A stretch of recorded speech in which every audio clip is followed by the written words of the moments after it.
Could time AI be impacting genetic selection on dairy farms? Hello everyone, my name is Colin Lynch and I'm an animal breeding and genetics PhD student at the University of Guelph. Today, I want to share with you my recent research on the effect of timed AI on genetic evaluations of fertility traits. So firstly, let me provide some context. Over the past decades, fertility performance on dairy farms has dropped, and this has led many producers to the use of timed AI protocols, which can make ovulation time easier to predict compared to conventional heat detection, which is fantastic. However, the issue with timed AI is that cows do not express their own natural fertility, and as genetic programs rely on the collection of accurate data, records collected on synchronized animals likely add bias to genetic evaluations.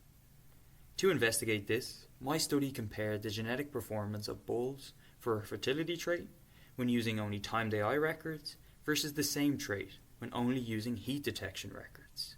For example, take a trait like calving to first service. We identified bulls with daughter records where timed AI was used and where heat detection was used. We then ran separate analysis to predict each bull's performance for our respective traits, and ranked them based on their predicted performance. If there was no effect of timed AI, we would expect bulls to rank very similarly, as we were looking at the same trait. However, if there was large re-ranking, we can assume that timed AI is likely affecting our predictions of top performing bulls. In total, we looked at 3 fertility traits, being calving to first service to conception, and days open.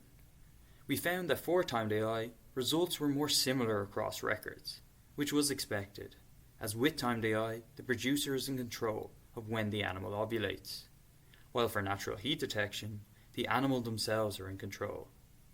And it is this lack of variation with timed AI that is the main issue for geneticists, who need variation to help identify which animals are best to breed. Given this, and after statistical analysis, our results showed large re-ranking across all traits, suggesting an effective timed AI does indeed exist. Though this study is only an introduction to the impact of timed AI, the results are telling, and may lead to the redevelopment of how we select for fertility traits here in Canada and around the world. Timed AI is a fantastic technology, and this study no way disputes this. However, geneticists need to address this issue by either accounting for timed AI or by treating the 2 traits separately within genetic evaluations. Overall, this work will lead to improved accuracy for selection of fertility traits. And with that, I'd just like to thank you all for listening.